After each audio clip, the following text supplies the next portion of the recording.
Luno lwe lutindo lw'e Kateete e Mbalala olutabudde abatuuze olw'embeera gye lulimu. Olutindo luno terukkirizibwa kuyisa mmotoka okuggyako pikipiki zokka n'ab'ebigere.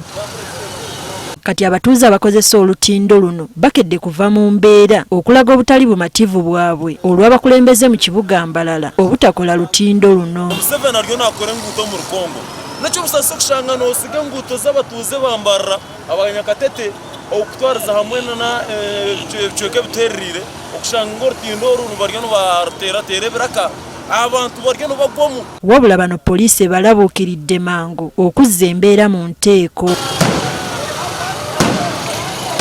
Robert Mugabe Kachebezi, meya w'e Mbalala, asabye gavumenti okukyusa mu nkola gyekwatamu ensonga eziba ez'obwangu. Like for example, harukuzaho bureaucracy ebintu byona bikyerere. Konka nimpamiza abantu bakatete cyo kubanza nishasha nabo abokwa n'ikimanya ngo this challenge eba affectingire muno on business, on transporter, on fuel n'ebyo byo. Era tubuulidde nga bwe bali mu kwogerezeganya n'aba UPDF Engineering Brigade abagenda okukola oluguudo luno.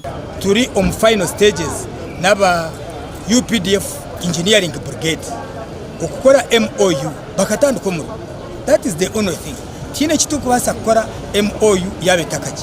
Omwogezi wa poliisi mu Lwizi asabye abantu okuyitanga mu mateeka okulaga obutali bumativu bwabwe. Tubawa amagezi okukozesa emiwatwa emirala ate nga weeri mu mateeka okulaba nti ensonga zino zituuka eri abo abagwanidde okuzikolako naye si kukola nkungaano ezimenya amateeka. Mu kusooka olutindo luno lwali luteereddwa mu mbalirira y'omwaka gw'ebyensimbi guno nga luteereddwako obuwumbi 5 n'omusobi okulukola ekyatabula bakansala nga kanso y'e Mbalala kwe kuwaayo obukadde 250 era ne luweebwa aba UPDF Engineering Brigade.